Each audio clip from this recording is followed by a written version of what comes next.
My fellow Americans, the left's attack on assault weapons is back. There is no doubt that it's a tragedy when anyone takes the life of another without cause.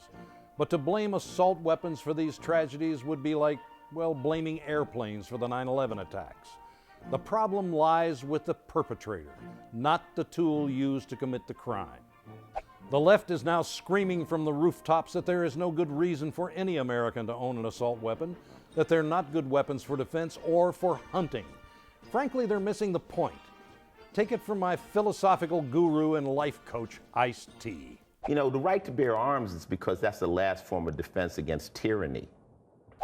That's why fellow rapper Ice-T and I are in poppin' lockstep on gun control regardless of any East Coast, West Coast rap rivalry. Well, if the advice of a couple of aging rappers isn't enough for you, how about these reasons? Number one, the Constitution. The libs are already saying Chuck's off his meds again and he's back talking about that old outdated historical document, the Constitution. Doesn't he get it that it doesn't apply today? Sorry to break it to you, but as of right now, the Constitution is still the law of the land. And since we are a nation of laws, not men, we need to follow it carefully. Number two, the Second Amendment allows for assault weapons. The left argues that the Founding Fathers didn't even know what an assault weapon was. As usual, this argument's wrong again. To say that the Constitution limits the kinds of guns we can own would be like saying it also limits the kinds of religion people can practice. How would it be if some people thought you could practice Catholicism, but not Scientology? Our Founding Fathers wanted every citizen to be armed equal to the Army in case of takeover by a tyrannical government. They wanted us to have protection from them. How would things have been different in Nazi Germany had the people been armed? Think about the protesters that have been killed by their own government in Iran.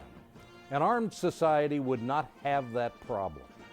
Number three, assault weapons act as a deterrent against foreign invasion. During World War II, the Emperor of Japan instructed his commanders to plan an invasion of America. He felt very empowered after Pearl Harbor and believed our military to be very weak, which at the time it was. The commander-in-chief of the Japanese Navy, Isoroku Yamamoto, told the emperor, and I quote, "You cannot invade the mainland of the United States. There would be a rifle behind every blade of grass." Notice, he did not talk about fearing the U.S. Army. It was the American people that he feared. Eventually, Yamamoto would stop trying to attack us and instead started selling us terrific fishing lures, which I'm a big fan of. It is the fact that there is a gun behind every blade of grass that prevents any other country from even thinking about invading our nation. Take away the assault rifles and you have weakened that defense. Number four, there's already a ban on assault rifles. Well, you don't hear that very much, but there has been tight controls on assault rifles since 1934. Well, how can that be? The U.S. military defines an assault rifle as something that can fire intermediate powered cartridges on selective fire. For you girly men watching, that means automatic fire, like a machine gun. The left invented the term assault weapon to describe rifles that bear some similarity to real assault rifles, like this one. This way, they can make it against the law to own a gun that looks like an assault weapon. Really, is it against the law to look like something else? In that case, shouldn't Henry Waxman be arrested for resembling Ratatouille? Number five, handguns kill people too. Some nut jobs claim that assault weapons are too dangerous. Really? So you find a Glock 40 caliber is just to be a little dangerous? All guns are deadly in the wrong hands. And number six, we need the jobs. The gun industry employs 184,000 people. And these are good paying jobs averaging $45,000 a year. A ban on so-called assault weapons will result in laying off thousands of these workers. But of course, that's no big deal since we don't have an unemployment problem. Crazed criminals shooting up innocent people is a tragedy. But all the gun bans in the world will not stop them.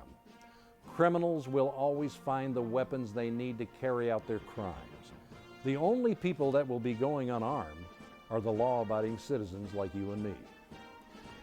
When you hear people talk about banning assault weapons, know that the real assault weapon is the liberal media. They are attacking your constitutional rights.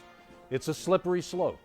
First it will be assault weapons, then ammunition, then handguns, and on and on and on. I'm Chuck Woolery, trying to save the Constitution, one amendment at a time.